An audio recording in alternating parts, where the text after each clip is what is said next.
is there anything that I, as a regular transit user, can do to protect myself? Are there any best practices as a rider? Geez. That, you know what, I've said this before. I love that question. I've had this conversation with my own family. So, there's nothing more personal than you, and the closest ones to you. And I have 3 children. They're all in their teens and early 20s. We all use SkyTrain. And best practices are, I like personally traveling in groups that you're comfortable with. You have a wonderful list of options available to you. And sometimes you until you work in this game, you kind of forget. I mean, I know I do. So if you're on a train, for example, then if someone's there you're feeling uncomfortable with, you can always move to another part of the car, move to a group that you feel is more supportive, hit the yellow strip. Remember, it's a silent alarm. So those are tools. Somebody will show up, and you don't have to point the fingers. They won't come in and going, yes, you, Drew Snyder, hit the yellow strip, and what's your problem? And you're trying to not bring attention to yourself, right? Right. So those pop in, and they're pretty adept, the staff. Usually within a couple minutes, the next station, or maybe 2 at the outset, someone will be there, police or a SkyTrain attendant. You can always get off the train and go to the next train car. If it's a Mark 1 where the doors are isolating between cars, or the Mark 2s where you go between cars. Get the next train. It's only a couple minutes away, right? You can get off the phone if you're uncomfortable. And this is back to the point of those with disabilities.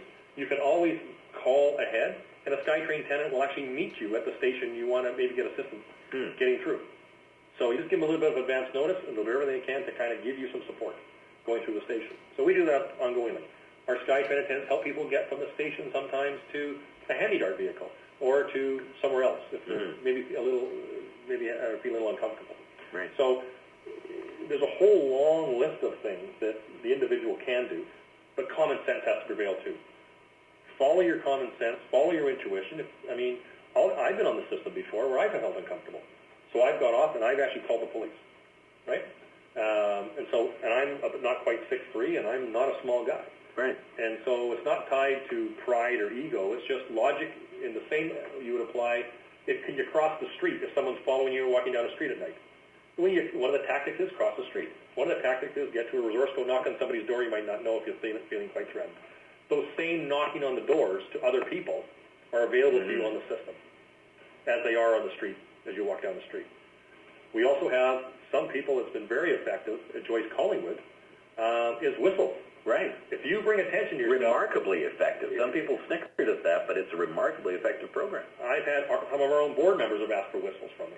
And the public is, particularly females and young people, we blew through so many whistles, no pun intended. None taken.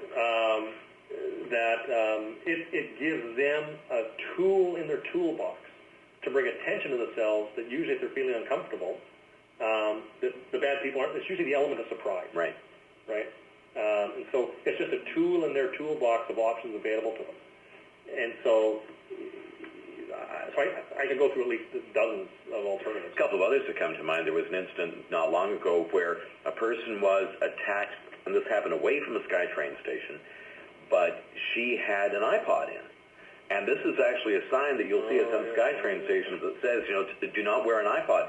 Anything that reduces your senses, that impairs your senses, be it an iPod, a cell phone, anything like that that's going to distract you when you're going through a crowd and you're in an area that you might figure is kind of sketchy to begin with, you don't want to have your senses impaired for that. So that's part of the common sense thing you're talking about. To me, that is common sense. That's not about SkyTrain. This is on a street corner. This is going down any street, anywhere, let alone having, and I got this with my own children, where they'll wear their iPods in, and you wouldn't cross the street that way, right? So why would you try and ride a train that way?